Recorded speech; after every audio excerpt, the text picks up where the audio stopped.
ஹரி ஓம். அனைவருக்கும் விஸ்வாவசு வருட புத்தாண்டு நல்வாழ்த்துக்கள். இப்போ ஒரு 15 நிமிடங்கள் கூட்டு பிரார்த்தனை இருக்கும். நமக்கு தேவையானதெல்லாம் இந்த வருடத்தில் எல்லாம் கிடைக்க வேண்டும் என்று பிரார்த்தனை செய்து கொள்வோம். அதன் பிறகு பஞ்சாங்கம் படித்தல் இருக்கும். இந்த வருடம் எப்படி இருக்குங்கிறத பற்றி பஞ்சாங்கம் என்ன சொல்லுதுங்கிறத படிப்போம். அது ஒரு 15 நிமிடங்கள் இருக்கும். அதனால் பூஜை முடியறதுக்கு இன்னும் ஒரு அரை மணி நேரம் ஆகும். எல்லோரும் பொறுமையாக இருந்து பிறகு திருவருட் பிரசாதம் பெற்றுக்கொண்டு செல்லுமாறு பேரன்புடன் கேட்டுக்கொள்கிறோம். ஸ்ரீ சுவாமி சித்பவானந்தர் அருளிய தினசரி தியானம். சித்திரை 1 ஏப்ரல் 14. பகை. மன்னே, என் மனத்தகத்தினின்று பகை என்னும் பாதகத்தை பறித்தெறிவாயாக. பகையை கண்டுபிடித்து அதை களைவது முற்றிலும் அவசியம். உண்மையான பகை மனிதனுள் மறைந்திருந்து வேலை செய்கிறது. கட்டுக்கு அடங்காத மனதே ஒருவனுக்கு பெரும் பகை. பின்பு புறத்தில் காணும் பகைகளையெல்லாம் அம்மனதே தேடிக்கொள்கிறது. மனிதன் அடையும் சிறுமைக்கும் சீர்கேட்டுக்கும் கட்டில் அடங்காத தன் சிந்தையே முதல் காரணமாகும். ஆத்மைவ ஹ்யாத்மனோ பந்துஹு ஆத்மைவ ரிபுராத்மனக. தனக்குத்தானே சுற்றம், தனக்குத்தானே பகை. ஸ்ரீமத் பகவத்கீதை. சித்தமெனும் பவ்வத்து திரைக்கடலில் வாழ் துரும்பாய் நித்தம் அலையாது அருளில் நிற்கு நாள் என்னாலோ. தாயுமானவர். சிவாய நம ஓம் சிவாய நமக. சிவாய நம ஓம் நம சிவாய.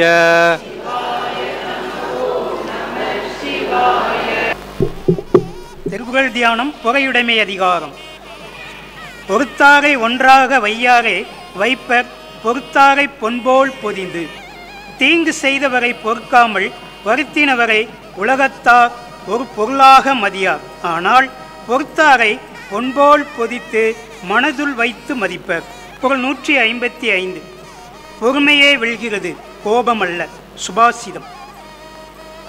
பொறுமை வலிவற்றவனுக்கு சிறந்த குணமாகவும் வலி உள்ளவனிடம் அது அணிகலனாகவும் விளங்கும். பெரும் வலிவு பொறுமையே ஆகும். விதுரநீதி. எத்தன்மை குற்றம் ஏற்றிடனும் தாய் பொறுக்கும் அத்தன்மை நின்னர்களும் அன்றோ பராபரமே. தாயுமானவர். ஸ்ரீ வருணதப மந்திரங்கள். சந்திரபிரபம் பங்கஜ சந்நிவிஷ்டம் பாஷாங்குஷாபீதி வராந்ததானம் முக்தாகலாபாஞ்சிதம் சர்வகாத்ரம் தியாதேத் பிரசன்னம் வருணம் சுவ்ருஷ்ட்யை. ஓம் நமோ பகவதே வம் வருணாத ஜலாதிபததே மகரவாஹனாத மேகவருணாத பாஷஹஸ்தாத சர்வான் மேகான் ஆகர்ஷதாகர்ஷத முஞ்ச முஞ்ச சீக்ரம் மகாவருஷம் ஸ்ராவத ஸ்ராவத. ஏஹி இந்திரம் ஏஹி வருணம் ஏஹி ரிஷ்வசுங்கம் ஏஷ்யகஸ்த்யம் ஏஹி பருஜன்யம் ஏஷ்யபாம்பதி. புரோவாதம் ஜனத ஜனத பశ్చాத்வாதம் பிரமாபத பிரமாபத. ஏதேன நவக்ரஹாः சத்யः சம்பூர்ணாः ஸ்விருஷ்டிம் தேஹி பர்ஜன்யோ யோ தேவஸ்வவிதாஸ்மாகம் திதோ தர்மாதிகோச்சராः பிரேரதேத்தஸ்ய தத்பர்கः தத்வரேண்யமுபாஸ்மஹே. செங்கதிர்தேவன் சிறந்த ஒளிதினை தேர்கின்றோம். அவன் எங்கள் அறிவினை தூண்டி நடத்துக. பிரார்த்தனை. ஆதிகுருநாதா, பாரத நாட்டின் தெய்வீக பண்பாட்டை போற்றி பாதுகாத்து வளர்த்து வரும் இந்நிறுவனத்தில் உனது அருள் பார்வையில் பணியாற்றும் அரிய வாய்ப்பை எங்களுக்கு அருளியுள்ளாய். நாங்கள் அனைவரும் விருப்பு வெறுப்பின்றி உணர்ச்சிகளுக்கு அடிமையாகாமல் ஒற்றுமையாக அறிவுபூர்வமாக ஆழ்ந்த அமைதியுடனும் சோர்வில்லாமலும் திறமையுடனும் தூய்மையுடனும் நல்லொழுக்கத்துடனும் பொறுப்புணர்ச்சியுடனும் மனித நேயத்துடனும் ஆன்ம நேயத்துடனும் அறச்செயல் ஆற்றுவோமாக. அதற்கு நீ அருள் புரிவாயாக.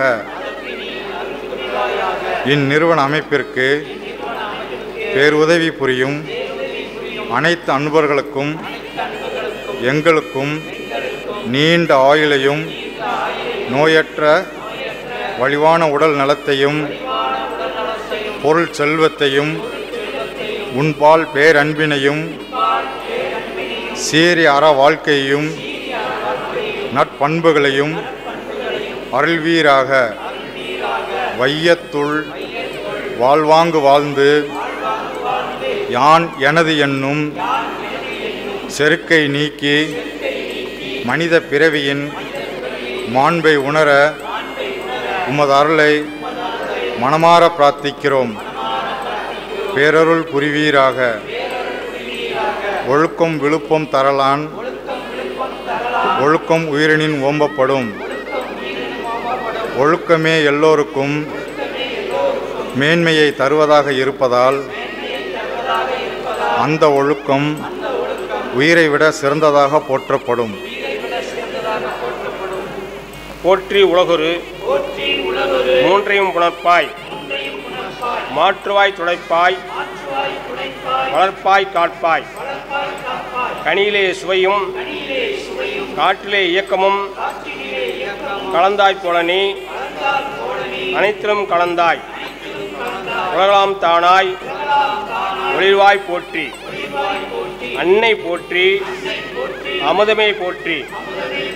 புதியதில் புதுமையாய் முதியதில் முதுமையாய் உயிரிலே உயிராய் இறப்பிலும் உயிராய் உண்டனும் பொருளில் உண்மையாய் என்னுள்ளே ஞானம் பொருளாய் ஞானையை பெருக்கி தானம் மாற்றும் சாகா சுடராய் கவலை தீர்க்கும் மருந்தின் கடலாய் பிறரில் கெடுக்கும் பேருள நாயராய் யான் எனது இன்றி இருக்கும் நல்லோகியர் ஞானமாய் மகுடுமாய் மணித்திரும் சொகியாய் மணித்திரும் மையாய் செய்கையாய் ஊக்கமாய் சித்தமாய் அறிவாய் நின்றிடும் தாயே நித்தமும் போற்றி.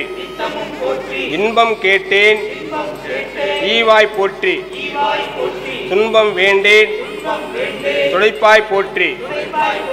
சாவினை வேண்டேன் தவிர்ப்பாய் போற்றி. அமுதம் கேட்டேன் அளிப்பாய் போற்றி. சக்தி போற்றி தாயே போற்றி. முத்தி போற்றி மௌனமே போற்றி. எல்லாரும் இன்புற்றிருக்க நினைப்பதுவே அல்லாமல் வேறொன்று அறியேன் பராபரமே. எல்லாரும் சொல்லுங்க. எல்லாரும் இன்புற்றிருக்க நினைப்பதுவே அல்லாமல் வேறொன்று அறியேன் பராபரமே. எல்லாரும் இன்புற்றிருக்க நினைப்பதுவே அல்லாமல் வேறொன்று அறியேன் பராபரமே. நம்முடைய சனாதன தர்மத்தில் தமிழ் வருடங்களாக 60 வருடங்கள் பெயர்கள். ஒவ்வொரு 60 வருடத்திற்கு ஒரு முறை அதே வருடம் மறுபடியும் வரும். இந்த தமிழ் புத்தாண்டிலே உங்கள் அனைவருக்கும் ஆதிகுருவுடைய பேரருளும் சத்குருநாதருடைய சிறந்த அனுக்கிரகமும் முழுவதுமாக நிறைந்து சிறந்து விளங்க வேண்டும் என்று ஆதிகுருவின் திருவடிகளையும் சத்குருநாதருடைய திருவடிகளை வணங்கி உங்களுக்கு மனமார்ந்த புத்தாண்டு நல்வாழ்த்துக்களை தெரிவித்துக் கொள்கின்றேன். மாத பிறப்பும் கூட இன்றைக்கு வருட பிறப்பு. நகர்ப்புறத்தில் வசிக்கிறவங்களுக்கெல்லாம் சம்பளம் வாங்குகிற குரூப்புகள் ஆங்கில புத்தாண்டு தான் பெருசாக பண்ணுவாங்க. ஆனால் இங்கே ஒரு விசேஷம் நான் பார்க்குறேன். தேனி, மதுரை இது போல் இந்த பகுதிகளெலாம் தமிழ் புத்தாண்டிற்கு இவ்வளவு பெருந்திரளாக கோயில்களை நாடி வந்து நம்முடைய குடும்பம் நல்லா இருக்கணும், குழந்தைங்க நல்லா இருக்கணும், பேர குழந்தைங்க நல்லா இருக்கணும், நம்ம குடும்பத்துக்கு என்னென்ன நலங்கள் வளங்கள் வேண்டுமோ எல்லாவற்றையும் இறைவன் நமக்கு சிறப்பாக அருள வேண்டும், நோய்களற்ற சுக வாழ்க்கை வேண்டும், குழந்தைங்களுக்கு நல்லா படிப்பு இருக்கணும், இது போல் நிறைய விஷயங்களை இறைவனிடத்தில் வேண்டுவதற்காக நீங்கள் வந்திருப்பதை பார்க்கும்பொழுது மனசு மகிழ்ச்சியாக இருக்குது. இன்னும் இந்த தேசத்தில் நம்முடைய தர்மத்தினுடைய விழுதுகள் ஆணிவேர் நம்முடைய கலாச்சார பாரம்பரிய விஷயங்கள்லாம் இன்னும் சிதையாமல் அப்படியே இருந்து கொண்டிருக்கின்றது. அதை அப்படியே நாம் பாதுகாத்து அடுத்த தலைமுறைக்கு நம்முடைய குழந்தைகளுக்கு கொடுத்து செல்ல வேண்டியது நம்முடைய பொறுப்பு. என்னத்தான் வெளி உலகத்தில் நம்முடைய தர்மத்தை பற்றி அழிப்பதற்காக வேறு என்னென்ன பேசினாலும் கூட நடுத்தர மக்களாகி நாம் அனைவருமே இந்த தர்மத்தின் மீது பிடிப்பு இருக்கின்றது, நம்முடைய சமயத்தின் மீது நமக்கு இன்னும் உயிர்த்தன்மையோடு கடைபிடித்து கொண்டிருக்கின்றோம். ஆக உங்கள் அனைவருக்கும் மீண்டும் மீண்டும் சனாதன தர்மத்தின் சார்பாக இந்த வாழ்க்கை முறையை ஏற்றுக்கொண்டு நமக்கு உயிர் துடிப்போடு வாழ்ந்து கொண்டு இந்த சமயத்தினுடைய அனைத்து கருத்துக்கள் மூலமாக நன்மையை பெற்றுக்கொண்டிருக்கக்கூடிய நம் அனைவருக்கும் ஆதிகுரு பிரக்ஞா தட்சிணாமூர்த்தியுடைய திருவருள் பொங்கி பெருக வேண்டும். ஸ்ரீ மீனாட்சி சுந்தரேஸ்வரர் அருளும் பொங்கி பெருக வேண்டும். இந்த சூழ்நிலையை அமைத்து கொடுத்து நம்முடைய சத்குருநாத சுவாமிஜி, பூஜ்ய ஸ்ரீ ஓங்காரந்த மகா சுவாமிகள் அவருடைய அனுகிரகமும் பரிபூரணமாக நிறைந்திருக்க வேண்டும் என்று மீண்டும் மீண்டும் மனமாற உங்கள் அனைவரையும் வாழ்த்தி நிறைவு செய்கின்றேன். இப்பொழுது ஒவ்வொரு வருடமும் இந்த புத்தாண்டு தினத்திலே காலையிலிருந்து கோபூஜைக்கு நிறைய பேர் ஒரு 150-200 பேர் வந்திருந்தாங்க. ரொம்ப சந்தோஷமாக இருந்தது. கோயிலுக்கு வரணும் நல்ல நாளுக்கு. மற்ற புத்தாண்டில் வேறு எங்கெங்கேயோ போவாங்க. இந்த புத்தாண்டுக்கு நம்ம கோயிலுக்கு வரணும்னு நினைக்கிறது நம்முடைய தர்மத்தினுடைய சிறப்பு இதுதான். ஆக அந்த வகையில் இன்றைய நிகழ்வுகள் எல்லாம் சிறப்பாக நிகழ்ந்திருக்கின்றது. இப்பொழுது தமிழ் புத்தாண்டினுடைய நிகழ்வுடைய ஒரு பகுதியாக பஞ்சாங்கம் வாசித்தல். இந்த வருடத்தினுடைய பலன்கள் என்னென்ன இருக்கும், எப்படிப்பட்ட பலன்கள் இருக்கும், மழை எவ்வளவு இருக்கும், எங்கெங்கே என்னென்ன விஷயங்கள் இருக்கும், இயற்கை நமக்கு என்னென்னலாம் சகாயமாக இருக்கும், என்னென்ன விசேஷங்கள் சிரமங்கள் இருக்கும் என்பதையெல்லாம் நம்முடைய பெரியவர்கள் கணித்து வைத்த பஞ்சாங்கம்.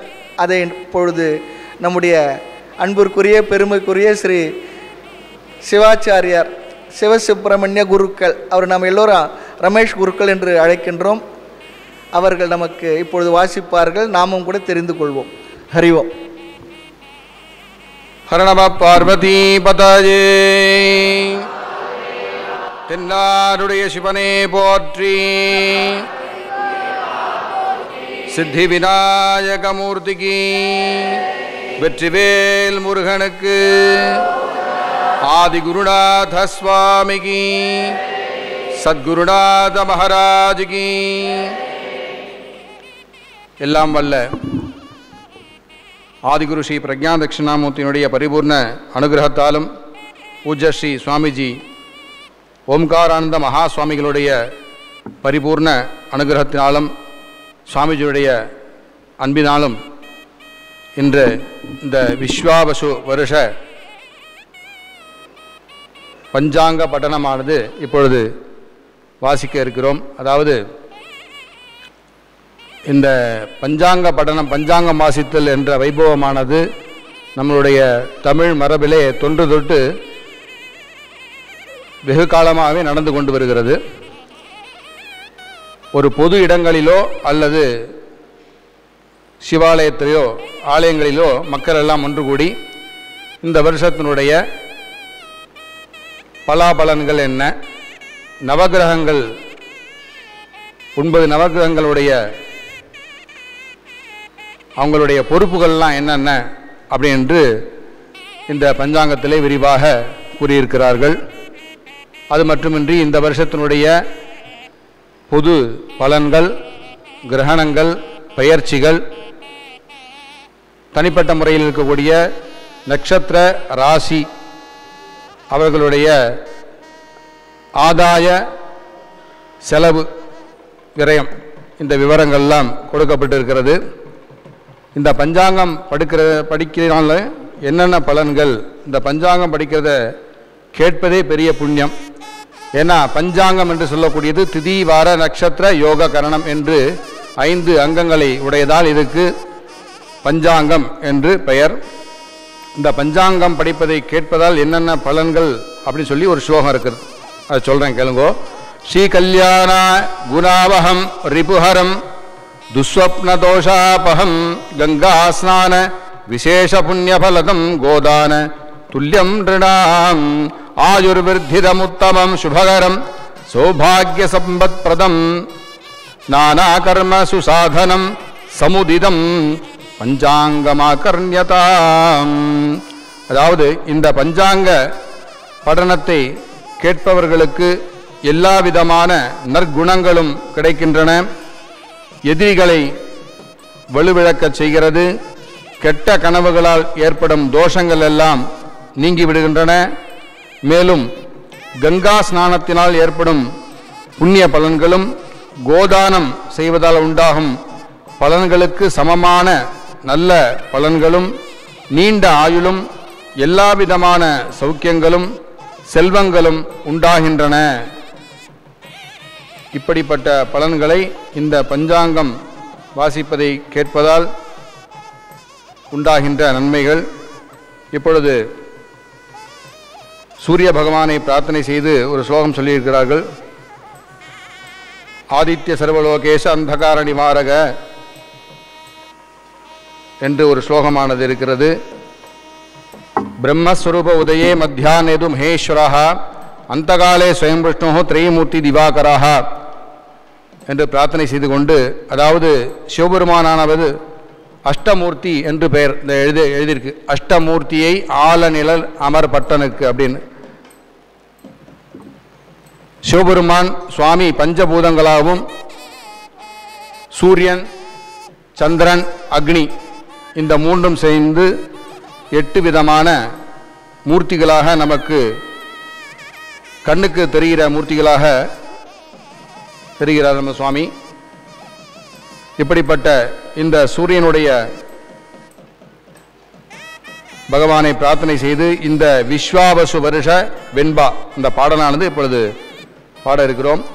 விஸ்வாவசு வருடம் வெள்ளாண்மை ஏறும் பசுமாடும் மாடு பழிக்கும் சிசுநாசம் மற்றையரோ வாழ்வார் கண் மாதவன் கண் மீறுமே உற்றுலகி அல்ல மழையுண்டு. விஸ்வாவசு வருடம் வெள்ளாண்மை ஏறும் பசுமாடும் மாடு பழிக்கும் சிசுநாசம் மற்றையரோ வாழ்வார் கண் மாதவன் கண் மீறுமே உற்றுலகி நல்ல மழையுண்டு. இந்த விண்பாவுடைய விளக்கம். விஸ்வாவசு வருஷம் விவசாயம் செழிக்கும், பசுக்கள், காளை மாடுகள் மற்ற கால்நடைகள் அதிகரிக்கும், குழந்தைகளுக்கு வியாதிகள் ஏற்படும், நாட்டு மக்கள் சுகமாக வாழ்வார்கள், நாடு முழுவதும் தர்ம காரியங்கள் தவங்கள் நடைபெறும், நாடு முழுவதும் நல்ல மழை பொழிந்து சுபிக்ஷம் உண்டாகும். விஸ்வாவசு வருஷம் விவசாயம் செழிக்கும், பசுக்கள், காளை மாடுகள் மற்ற கால்நடைகள் அதிகரிக்கும், குழந்தைகளுக்கு வியாதிகள் ஏற்படும், நாட்டு மக்கள் சுகமாக வாழ்வார்கள், நாடு முழுவதும் தர்ம காரியங்கள் தவங்கள் நடைபெறும், நாடு முழுவதும் நல்ல மழை பொழிந்து சுபிக்ஷம் உண்டாகும். இந்த விஸ்வாவசு பொது பலன் இது. இந்த வருஷத்தினுடைய ராஜா, மந்திரி, இந்த நவகிரகங்களுடைய பொறுப்புகள் என்னென்ன என்பதை இப்பொழுது பார்க்கலாம். விஸ்வாவசு வருஷத்தினுடைய ராஜா சூரியன். முக்கியமாக ஒரு விஷயம் இதில் சொல்லியிருக்காங்க, அது எல்லாம் பொருந்தி வருது. அதாவது நாட்டில் ஆட்சி மாற்றம் ஏற்படும், பதவி மாற்றம் ஏற்படும், அதிக வெயில், அதிக மழை, அதிக குளிர் ஏற்படும், தீ விபத்துகள் ஏற்படும். ராஜா சூரியனுடைய பலன். மந்திரி சந்திரன், சரியான நேரத்தில் மழை பெய்யும், புதுவகை விவசாய உற்பத்தி ஏற்படும். அர்க்காதிபதி சூரியன், அரசாங்கத்தின் புதிய வரி விதிப்பின் மூலம் விலைவாசி உயரும். சஸ்யாதிபதி குரு, கடலை மஞ்சள் நிற பொருட்கள் உற்பத்தி அதிகரிக்கும். சேனாதிபதி சூரியன், விலைவாசி உயர்வு காரணமாய் நாட்டில் கிளர்ச்சி ஏற்படும், அரசியல்வாதிகள் அணி மாற்றம் ஏற்படும். ரசாதிபதி சனி பகவான், திரவ பயிர்கள் குறையும், கசப்பு பயிர்கள் அதிகம் விளையும். தானியாதிபதி செவ்வாய், மழை குறைவு, சிகப்பு நிற பயிர்கள் அதிகம், நெருப்பு சம்பந்தமான தொழில்கள் அதிகரிக்கும். மேகாதிபதி சூரியன், உணவு தட்டுப்பாடு ஏற்படும், விலைவாசிகள் அதிகரிக்கும். நீரசாதிபதி புதன், தங்க வியாபாரம் அதிகரிக்கும், பச்சை நிற பயிர்கள் அதிகம் விளையும். இது விஸ்வாவசு வருஷத்தினுடைய பொது பலன், அந்த பொறுப்புகளுடைய நவநாயகர்களுடைய பலன்கள். அப்புறம் தை மாதம் மகர சங்கராந்தி அப்படின்னு இருக்கிற தை மாச பிறப்பு. அந்த தை மாச பிறப்பு சூரியன் உத்தராயணம் வடக்கு திசையா பிரதட்சிணம் சுற்றும் போது என்னென்ன அப்போ ஒரு புருஷ ரூபம், ஸ்திரீ புருஷ ரூபமாய் ஒரு தேவதை உருவாருது. அது பேர் மந்தர். அந்த மார்கழி மாதம் 30ஆம் தேதி 14/1/2026 புதன்கிழமை, கிருஷ்ணபக்ஷம், ஏகாதசி திதி, அனுஷ நட்சத்திரம், விருச்சிக ராசி, கண்டம் யோகம், இப்படி அன்று சொல்லிக் கொண்டிருக்கிறார். அதாவது விஸ்வாவர்ஷத்துடைய மகர சங்கராந்தி தேவதை, அதன் பெயர் மந்தர்.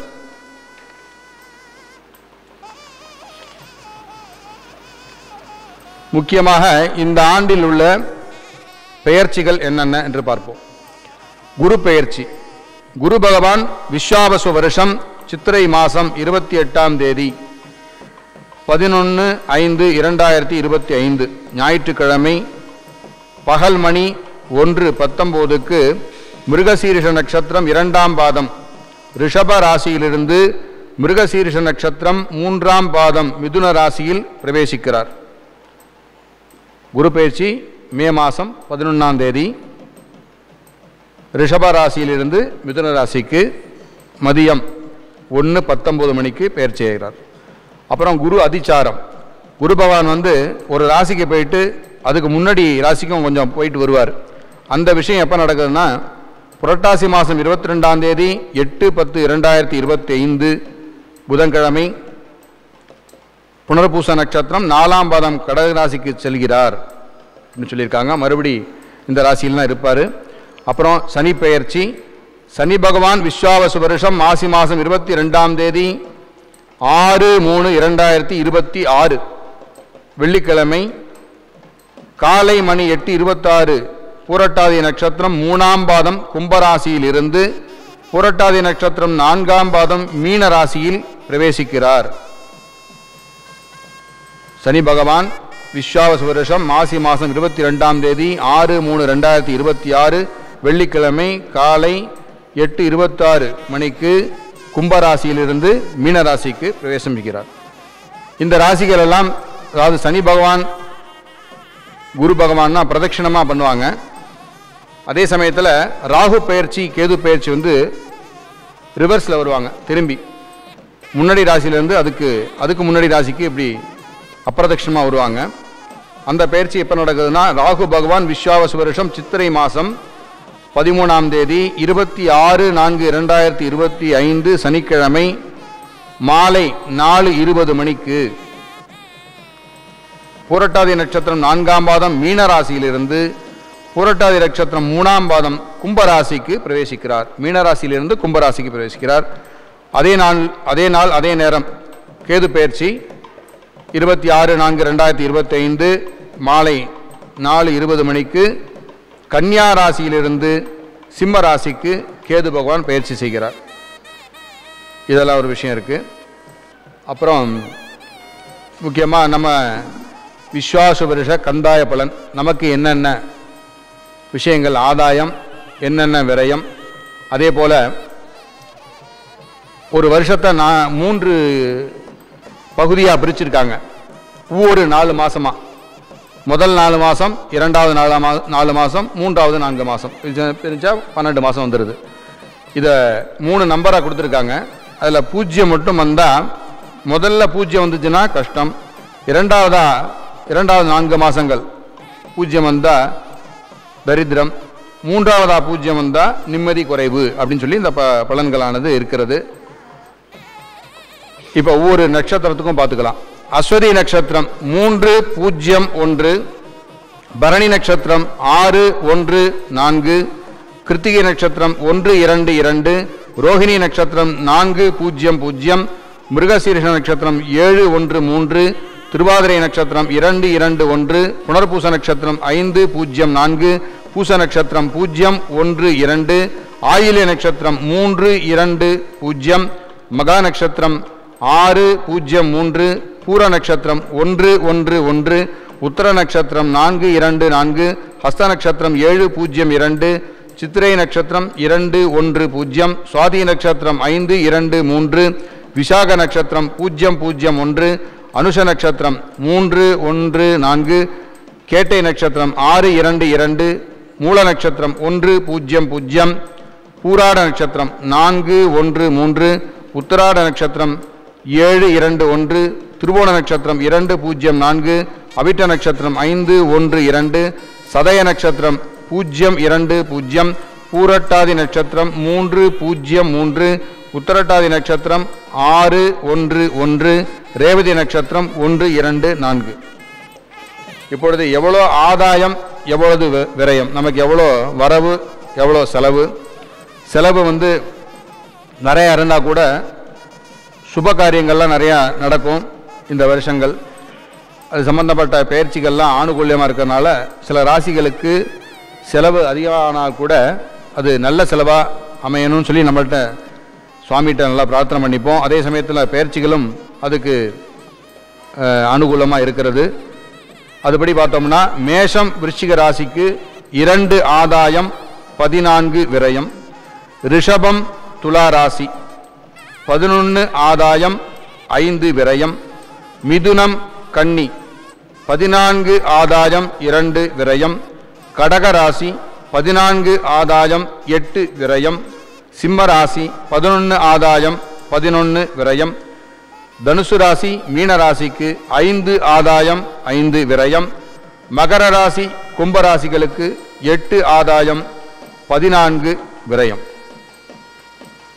அப்புறம் இந்த வருஷத்தினுடைய குரு சுக்கிர உதய அஸ்தமன விவரங்கள். அதாவது குரு அஸ்தமனம் ஆகும்போது புதிதான கும்பாபிஷேகங்கள் இதெல்லாம் செய்கிறத தவிர்க்கணும். அதுக்காக இந்த விஷயம் கொடுத்துருக்காங்க. சுக்கிர பகவான்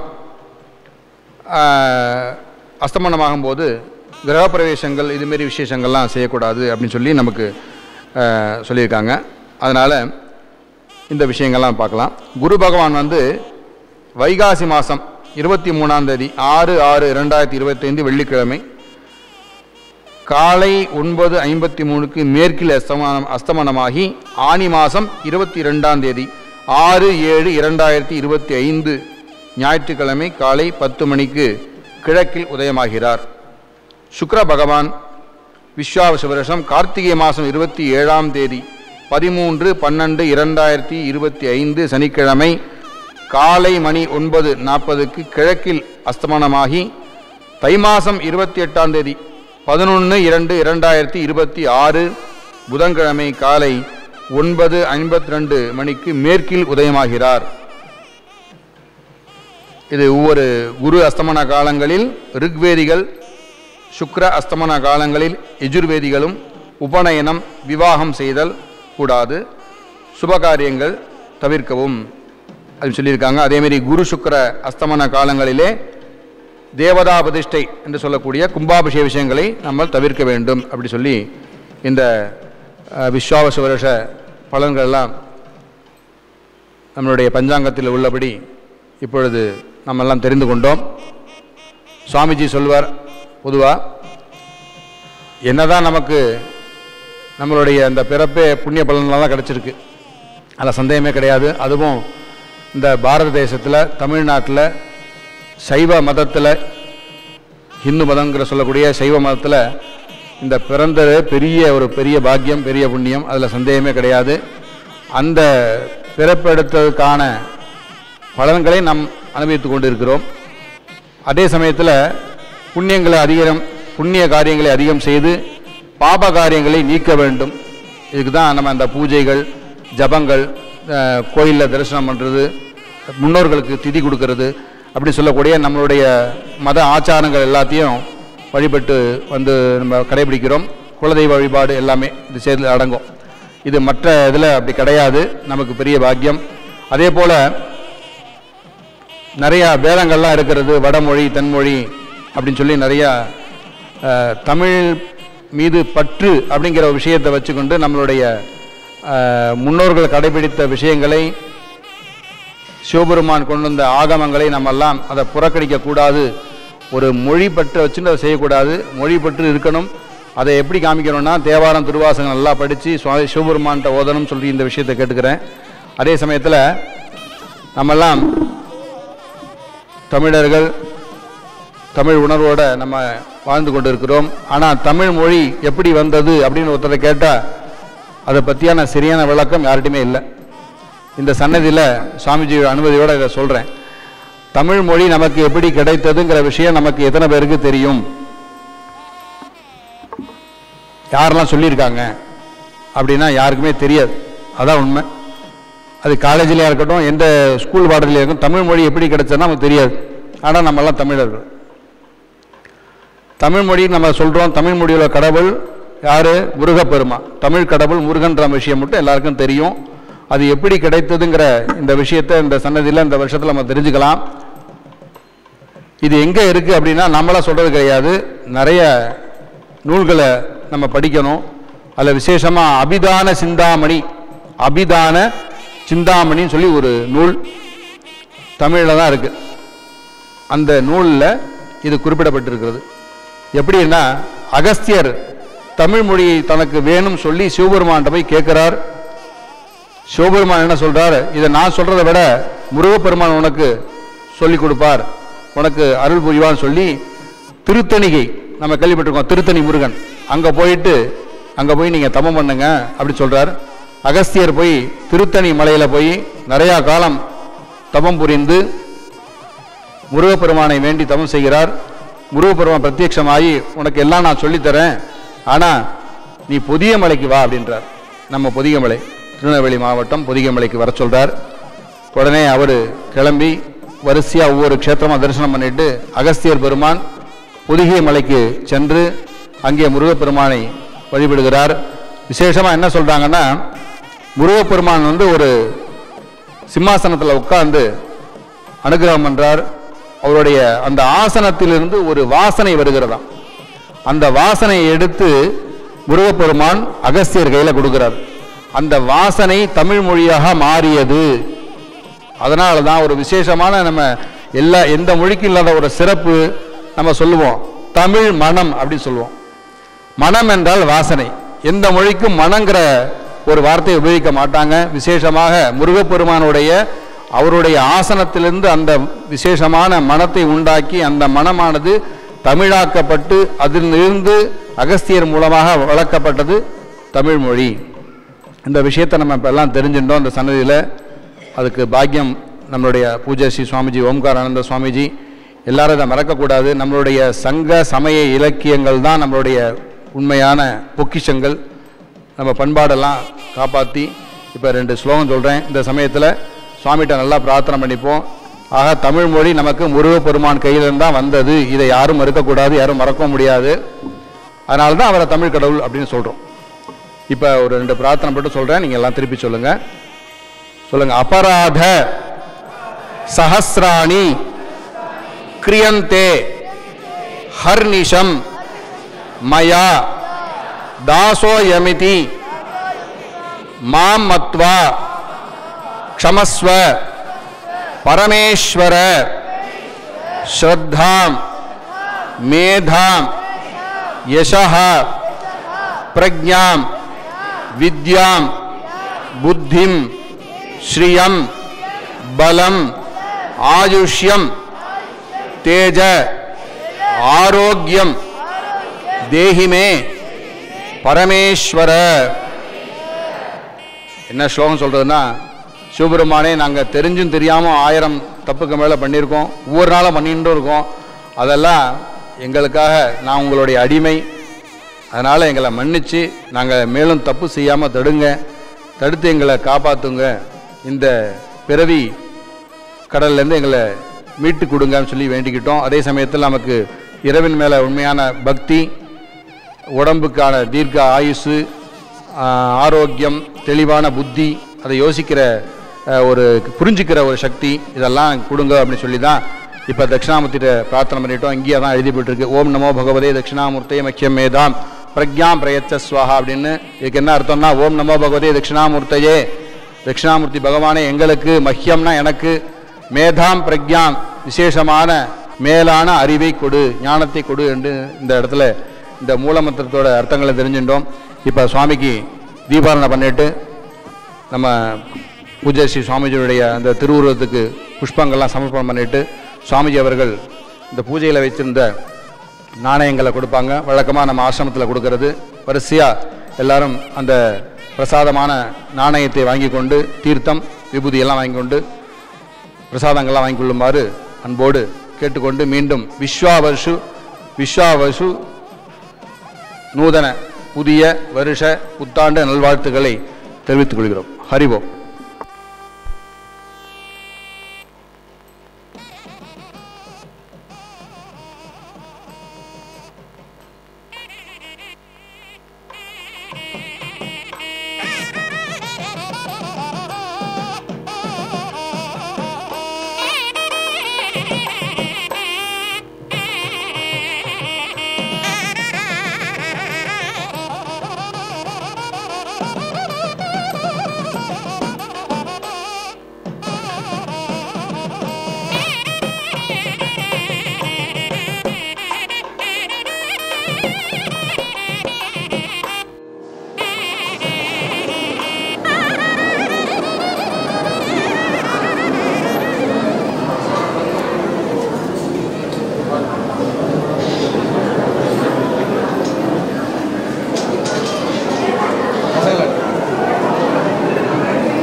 ஓ